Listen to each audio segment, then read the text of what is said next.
हमारे देश में हर अवसर का उपयोग किया गया है जिससे हम अपने अंतर जगत को, इनर वर्ल्ड को और एनरिच कर सकते हैं, समृद्ध कर सकते हैं, समझ सकते हैं। और ये एक उत्सवमय देश रहा है, सेलिब्रेटिव कंट्री रही है। कहते हैं कि यहाँ तो 365 दिन कोई न कोई सेलिब्रेशन रहा करता था। कोई न कोई बहाना, कोई न कोई उपाय लोग निकाल ही लेते थे। जैसे पीने वाले पीने का कोई न कोई बहाना निकाल लेते हैं किसी भी वजह से, अगर पीने की आदत है। तो भारत में ऐसा रहा कि यहाँ पर सेलिब्रेशन और अपने अवेकनिंग दोनों को फ्यूज किया गया। यानी उत्सव भी रहे, और उत्सव के दो डायमेंशन हो सकते हैं। बेहोशी में ले जा सकता है, अनकॉन्शियस स्टेट में, और हमको कॉन्शियस बना सकता है, हमको अवेकनिंग की तरफ ले जा सकता है। भारत ने इन अवसरों का उपयोग हर ढंग से किया।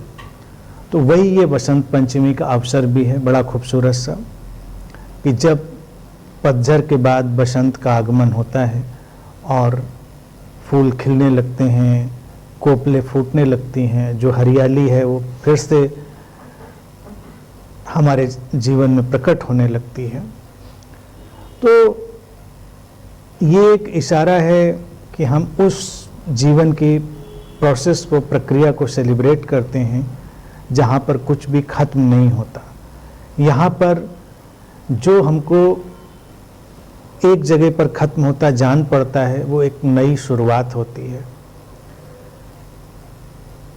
तो ये बसंत का उत्सव, पतझड़ का भी उत्सव होता है कई मुल्कों में, जापान में और कई जगहों पे बड़ा खूबसूरत उसका नज़ारा होता है। भारत में भी उसको कभी इनकार नहीं किया गया, लेकिन उत्सव के रूप में हम देखेंगे हमने बसंत को एक्सेप्ट किया। और ये भारत की अपनी जीवन दृष्टि है कि हम प्रो लाइफ चीज़ों को एक्सेप्ट करते हैं। तो यहाँ पर जैसे मनोविज्ञान हो या और तमाम तरह की चीज़ें हों, इनका एक इनबिल्ट सिस्टम डाला गया हमारे संस्कृति में, हमारे पूरे परंपरा में। आप देखिए भारत में जो भी गुरु हैं, महापुरुष हैं, अवतार हैं, उनका जन्मदिन तो सेलिब्रेट होता है, उनका मृत्यु का दिन सेलिब्रेट नहीं होता। हमको पता अगर होता भी तो हम उसको स्किप कर जाते हैं। आप कृष्ण का, राम का, उनका जन्मदिन मनाते हैं, बाकी तो आपको पता भी नहीं कब मरे, नहीं मरे, क्या हुआ, कैसे शरीर छूटा। बहुत आप जानकारी इकट्ठा करेंगे तभी जानकारी मिलेगी, लेकिन ज़्यादातर जानकारी नहीं होती लोगों को। तो ये हमेशा जीवन से जुड़कर आगे बढ़ने की संस्कृति रही है, प्रो लाइफ। अगर आज के टाइम में हम देखें, जो हम पॉजिटिव थिंकिंग के बहुत पीछे भागते हैं, तो जो एक अलग सा विशेष सर्किल बन जाता है पॉजिटिव थिंकिंग का, क्योंकि वो हमारे एटीट्यूड में, जीवन में आ जाना चाहिए। उसके लिए किसी अलग विचारधारा की ज़रूरत नहीं होती। तो भारत में उसको इस तरह से इनबिल्ट कर दिया जाता रहा। बसंत भी उसी का एक सिंबल है कि अब पतझड़ बीता, एक नई शुरुआत हो रही है। वो पेड़ जो अभी लगते थे कि अब इन पर तो शायद कभी पत्ते नहीं आएंगे, वो शाखें जो इतनी पत्तों से खाली हो गई थी, सूखी सी, कई पेड़ तो ऐसे लगते हैं कि सूख गए, ख़त्म हो गए, और फिर हम देखते हैं कि उनके अंदर से, शाखों से धीरे धीरे कोपले फूटने लगी, पत्ते आने लगे, जगह जगह फूल खिलने लगे। तो ये जीवन की उस अदम्य प्रक्रिया का जिसको हम सप्रेस नहीं कर सकते, अदम्य का मतलब इसे दबाया नहीं जा सकता, वो अदम्य प्रक्रिया है जीवन की, जो हमेशा आगे बढ़ती है। और ये चक्र घूमता रहता है, ये व्हील घूमता रहता है। तो जब हम जीवन के समर्थन में अपनी दृष्टि रखते हैं तो तमाम चीज़ें बेमानी हो जाती हैं। फिर हम इसी एटीट्यूड को जीवन के पूरे ढंग पर फैला सकते हैं। तो भारत का तो मतलब ये नहीं था कि एक दिन आपने सेलिब्रेट किया, बाकी दिन आप भूल गए, उसको फिर याद रखा। जीवन में अच्छा भी होगा, बुरा भी होगा, सुख दुख तमाम चीज़ें, दोस्ती दुश्मनी, तो हम दुश्मनी नहीं सेलिब्रेट करेंगे, हम दोस्ती सेलिब्रेट करेंगे। ये मान सकते हैं कि दुश्मनी भी दोस्ती का एक हिस्सा हो सकता है, आ सकता है, घृणा है, प्रेम है, दो आपस में लोग जुड़े हैं, उनके भीतर घृणा की टकराहट भी हो सकती है, लेकिन उनके भीतर जो प्रेम का उदय होगा, प्रेम का जो एक डायमेंशन जागेगा, अवेकन्ड होगा, हम उसको सेलिब्रेट करेंगे हर तरफ। कभी हम अपनी विजडम को, कभी अपनी स्टुपिडिटी को, सबको वॉच करेंगे, क्योंकि जीवन साइकिल में घूम रहा है। आप कभी अचानक लगेगा कि आपको तो कुछ नहीं पता, आप बिल्कुल जैसे हर तरफ से जिसको एक इडियोटिक सिनेरियो है उसमें घिर गए हैं, और सभी के जीवन में होता है, कितना भी ज्ञानी व्यक्ति हो, कि उधर ध्यान नहीं देते हो, पार्ट ऑफ द प्रोसेस है। फिर वो आगे चला जाएगा, फिर आपके भीतर से विजडम जागेगी, आपके भीतर से ज्ञान का उदय होगा, प्रज्ञा का उदय होगा। तो ये जिसको कहते हैं ना कि एक लेट गो की स्टेज है। अगर बसंत में हम देखें तो हमको लेट गो की चीज़ भी समझने में आसानी होगी। लेट गो का मतलब क्या, हम जीवन को बहने देते हैं, अटकते नहीं किसी चीज़ में। तमाम चीज़ें बुरी अच्छी सब आती हैं और ये साइकिल घूम रहा है। इस साइकिल को हम ऋतुओं में बड़े अच्छे से देख सकते हैं, इसीलिए ये सब सेलिब्रेशन आ गए। और दूसरा देखिए, इसमें सरस्वती पूजन भी आया। अब वो किसी को लगेगा कि अच्छा कोई सरस्वती देवी होती होंगी जिनकी हम पूजा करेंगे तो ज्ञान मिलेगा। अब कहीं कोई देवी तो होती नहीं, कहीं कोई ऐसा तो सिस्टम होता नहीं। भारत में तो हम सिंबॉलिक बात करते हैं, जैसे कि मैथमेटिक्स समझानी है तो ए इज इक्वल टू बी हम कह देते हैं, लेकिन वो बी ए के इक्वल थोड़ा ही हो गया, सपोज करते हैं। तो तमाम हाइपोथेसिस को हम सपोज करके एक्सप्लेन करते हैं बात को समझाने के लिए। एज इट इज नहीं होता, क्योंकि अगर कोई बहुत रिलीजियस माइंड का व्यक्ति मैथमेटिक्स पढ़ने लगे तो बहुत परेशान हो जाएगा, तमाम चीज़ों में अटक के रह जाएगा। लो हमने तो पहले ये माना था, वैसे कैसे कर लें इस चीज़ को। लेकिन जो हम उससे डेराइव कर रहे हैं, जो उससे हम कंक्लूजन निकाल रहे हैं, दैट इज़ इम्पॉर्टेंट। कंक्लूजन का महत्व है, उसके सिंबोलिज्म का महत्व नहीं है। तो सरस्वती क्या है कि यही विवेक, यही प्रज्ञा, ज्ञान। ज्ञान क्या है कि जीवन के बदलते हुए चक्र में स्थिर होकर अपनी अंतर्दृष्टि का उपयोग कर लेना, वही ज्ञान है। वही रियल सेंस में जिसको कहें ज्ञान की देवी का पूजन है। अब लोगों को लगता है कि हम दिया जलाएं, फूल चढ़ाएं, ये करें तो पूजा हुई।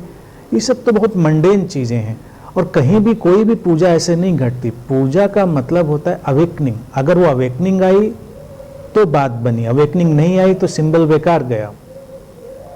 यानी कि आप दिया जलाने गए थे, आपने लाइटर, माचिस, वटेवर आपने स्ट्राइक किया और आपने दिया जला दिया, तो माचिस को उठा कर रख दिया, लाइटर को उठा कर रख दिया, बात खत्म हो गई। अब आप लाइटर और माचिस के पीछे ही लग जाएं, आपको लगे यही बहुत ज़रूरी है, तो बात तो ख़त्म हो गई। फिर दिया का तो कोई आपके लिए मतलब नहीं रह गया, और फिर दिए का भी अपने में इटसेल्फ कोई मतलब नहीं है। दिया जल गया तो रोशनी हुई, रोशनी से ज़िंदगी आसान हुई, रोशनी से रास्ता खुला। तो दिए को भी लेके नहीं बैठ जाएंगे, दिया जल गया काम खत्म हो गया। दिया जल के किसी का काम खत्म होता है?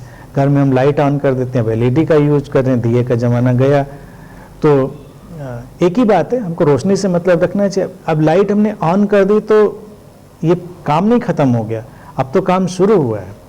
जब लाइट ऑन हुई तब आगे क्या करेंगे?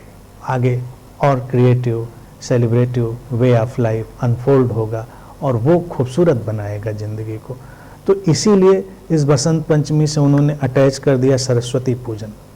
मैं कभी कभी देखता हूँ तो मुझे लगता है कि भारतीय संस्कृति में बड़ा वाइज एटीट्यूड है। उसको अंधविश्वास में कन्वर्ट करना चाहें तो एवरीबडी इज़ फ्री, उसको कितना भी रूटीनी कर्मकांड और अंधविश्वास में बना ले, लेकिन अगर उसको समझे तो बहुत ही जागृति की चीज़ें बन सकती हैं। क्योंकि ज्ञान का जो प्रारंभ है, ज्ञान की जो बिगनिंग है, यानी कि जो इंटेलेक्ट, इंटेलिजेंस या विजडम, जो भी हम उसको कहना चाहें, वो जीवन के इस चक्र में उसको बदलते हुए ढंग में देख लेने से ही घटता है। जो जीवन को वन डायमेंशनल बनाना चाहता है या उसके एक ही डायमेंशन को पकड़ना चाहता है, वो कभी रियल एसेंशियल नॉलेज की तरफ नहीं जा सकता, क्योंकि वो सेलेक्टिव होगा। उसको बोलेगा ऐसा होना चाहिए, तो ऐसा नहीं होना चाहिए। हमको नहीं पता क्या होना चाहिए क्या नहीं होना चाहिए, यहाँ तो वो व्हील घूमा चला जा रहा है। बुद्ध ने भी इसीलिए अपने जो सिंबल लिया अपने टीचिंग का, अपने धर्म का, वो एक व्हील लिया, चक्र। चक्र घूम रहा है, ये जीवन चक्र है। और यहाँ पर शांत वही व्यक्ति होता है जो इस बदलते हुए व्हील के प्रोसेस को जान लेता है। वो जानता है कि यहाँ कुछ भी एक जैसा नहीं रहता। आज शाम है तो कल सुबह होगी, ये रात का अंधेरा है तो कल दिन का उजाला होगा। और जब दिन का उजाला है तब भी उसको पता है कि रात का अंधेरा आता है। इतना इसमें बेहोश हो जाने की ज़रूरत नहीं है कि हम इतना खो जाएं कि ऐसा कुछ हो ही नहीं सकता। लोगों के ज़िंदगी में जब सब संभला हुआ होता है तो वो उस चीज़ को नहीं देखना चाहते हैं कि जब कुछ संभला हुआ नहीं भी हो सकता है। प्रकृति में ऋतुओं में तो वो बिल्कुल सिस्टमैटिक घूमेगा व्हील, साइकिल। जिंदगी में वो साइकिल अनप्रेडिक्टेबल हो सकता है, छोटा बड़ा कितना भी हो सकता है। लेकिन वसंत का उत्सव ये बताता है कि हर पतझड़ के बाद वसंत आता है। हर पेड़ के ऐसे जगह पहुंच जाने से जहां वो लगता है खत्म हो गया, कोपले फिर फूटती हैं। ये ज्ञान है। तो ऐसा व्यक्ति ठहरा हुआ रहता है। अगर जीवन में उसके कोई उतार है, जीवन में कोई उसके ऐसी घटनाक्रम चल रहा है जहाँ पर उसको लगता है कि ठीक नहीं है, तो वो शांत रहता है। उसको पता होता है कि अगला व्हील भी घूमेगा, ऐसा हो ही नहीं सकता कि ना घूमे, वो घूमता ही है। और मुझे तो कई बार ये लगता है, अब यहीं पर ये जो पूजा का विधान आ जाता है वो ये है कि जो जल्दी समझ लेता है उसके लिए जल्दी घूम जाता है, जो नहीं समझता उसके लिए बहुत देर लगती। ऐसा मैंने अनुभव से बहुत बार देखा। अगर आप जल्दी कोई चीज़ समझ लेते हैं बुरी, तो बहुत जल्दी ख़त्म हो जाती है। अगर समझने में आप देर लगाते हैं तो वो देर तक आपका पीछा करती। अब यहाँ पर हम चूँकि एक साइकोसोमेटिक बीइंग हैं तो एक साइकोलॉजिकल जो वेव है वो भी खींचती चली जाती है। जीवन में इवन कोई बुरा संबंध ही क्यों ना हो, आप कभी प्रयोग करके देखिए, आप उसको समझ नहीं पा रहे हैं, आप उसकी टेंडेंसी को, उसकी चीज़ को एक्सेप्ट नहीं कर पा रहे हैं, आप उसको सुधारने में लगे हुए हैं, तो वो पूरे जीवन पर फैल सकता है।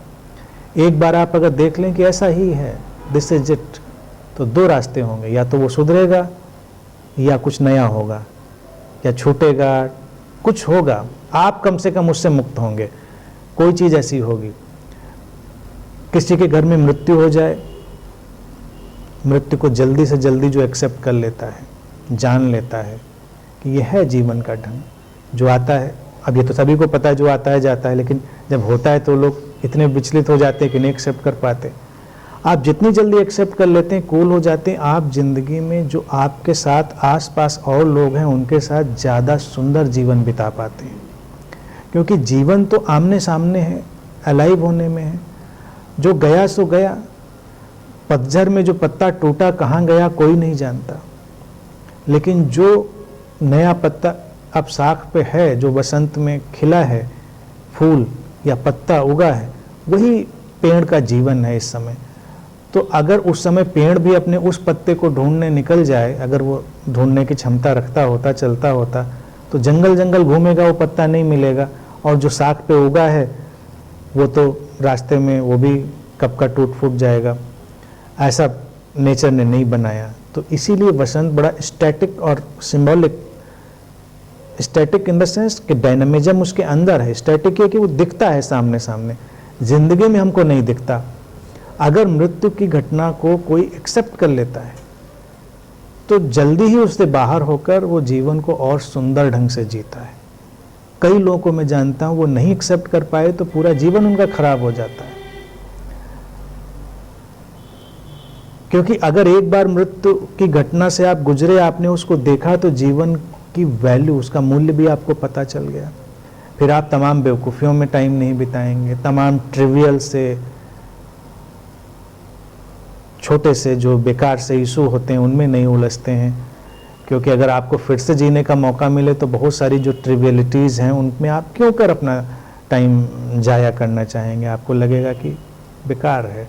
आप अपने लव्ड वन के साथ ज़्यादा अच्छा जीवन बिताएंगे, उनके उस रोशन पहलू पर ज़्यादा ध्यान देंगे बजाय कि उनके अंधेरे पहलू पर। यानी कि जो पतझड़ वाला उनका फेज है उससे अपना फोकस हटाकर उनके वसंत वाले फेज में अपना फोकस लाएंगे तो जीवन अच्छा रहेगा। उम्र बीतती है तो हम लोगों के यहाँ देखिए अपने कल्चर में, भारतीय संस्कृति में हम लोग यही कहते हैं कि जीवन के कितने वसंत पूरे कर लिए। ये हम लोग नहीं कहते कितने पतझड़ पूरे कर लिए। रियलिटी तो दोनों ही है, पतझड़ भी गया वसंत भी गया। तो आप कहेंगे आपके जीवन के 25 वसंत, जीवन के 60 वसंत हो गए। यानी कि ये तो इनबिल्ट है कि वो जो बिखराव है वो तो घटता ही है, लेकिन उसका क्या करना, उस पर इतना रोना और उस पर इतनी तवज्जो देना, ध्यान देना उसकी ज़रूरत ही नहीं है। आप जीवन की खिलावट पर ध्यान दीजिए।